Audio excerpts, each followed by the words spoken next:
ನಮಸ್ಕಾರ ಪಾಲಕ ಬಂಧುಗಳಿಗೆ ಹಾಗೂ ವಿದ್ಯಾರ್ಥಿ ಬಂಧುಗಳಿಗೆ. ಇದು ಸರ್ಕಾರಿ ಪ್ರೌಢಶಾಲೆ ಬೆನಕನಹಳ್ಳಿಯ ಪ್ರಕಟಣೆ. ಮುದ್ದು ವಿದ್ಯಾರ್ಥಿಗಳೇ ಹಾಗೂ ಪಾಲಕ ಬಂಧುಗಳಿಗೆ, ರೈಟ್ ಟು ಎಜುಕೇಶನ್ ಆಕ್ಟ್ ಮೂಲಕವಾಗಿ 6ರಿಂದ 14 ವರ್ಷದವರೆಗಿನ ಮಕ್ಕಳು ಶಾಲೆಯಲ್ಲಿರುವುದು ಕಡ್ಡಾಯವಾಗಿದೆ. ಯಾವುದೇ ಮಗುವನ್ನ ಶಾಲೆ ಬಿಡಿಸಬಾರದು ಎಂದು ಈ ಕಾಯ್ದೆ ಹೇಳಲ್ಪಡುತ್ತದೆ.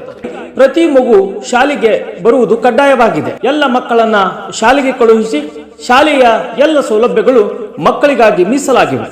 ನಮ್ಮ ಶಾಲೆಯು ಅತ್ಯುತ್ತಮ ಗುಣಮಟ್ಟದ ಕಟ್ಟಡವನ್ನ, ಸುಂದರ ವಾತಾವರಣವನ್ನ, ಕಂಪ್ಯೂಟರ್ ಕೋಣೆಗಳನ್ನ ಹಾಗೂ ಎಲ್ಲ ಶಿಕ್ಷಕ ಬಂಧುಗಳನ್ನ ಒಳಗೊಂಡಿದೆ. ಹೀಗಾಗಿ ನಿಮ್ಮ ಮಕ್ಕಳನ್ನ ಶಾಲೆಗೆ ತಪ್ಪದೆ ಕಳುಹಿಸಿ. ಶಾಲೆ ಬಿಡಿಸುವುದು ಕಾನೂನಿನ ಪ್ರಕಾರ ಅಪರಾಧವಾಗಿರುತ್ತದೆ. ಮಕ್ಕಳು ಪ್ರತಿದಿನ ಶಾಲೆಗೆ ಬರುವಂತಾಗಲಿ. ಯಾವುದೇ ಕಾರಣದಿಂದಲೂ ಮಕ್ಕಳನ್ನು ಶಾಲೆಯಿಂದ ಬಿಡಿಸಬಾರದು ಎಂದು ಈ ಕಾಯ್ದೆ ಹೇಳುತ್ತದೆ. ಅದೇ ರೀತಿಯಾಗಿ ನಾವೆಲ್ಲ ಶಿಕ್ಷಕ ಬಂಧುಗಳು ಹಾಗೂ ಮುಖ್ಯೋಪಾಧ್ಯಾಯರು ನಿಮ್ಮಲ್ಲಿ ವಿನಂತಿ ಮಾಡಿಕೊಳ್ಳುವುದೇನೆಂದರೆ, ಪ್ರತಿ ಮಗು ಶಾಲೆಗೆ ಬರಲಿ, ಮಗುವಿನ ಬದುಕು ಸುಂದರಗೊಳ್ಳಲಿ. ಇದು ಸರ್ಕಾರಿ ಪ್ರೌಢಶಾಲೆ ಬೆನಕನಹಳ್ಳಿಯ ಪ್ರಕಟಣೆ.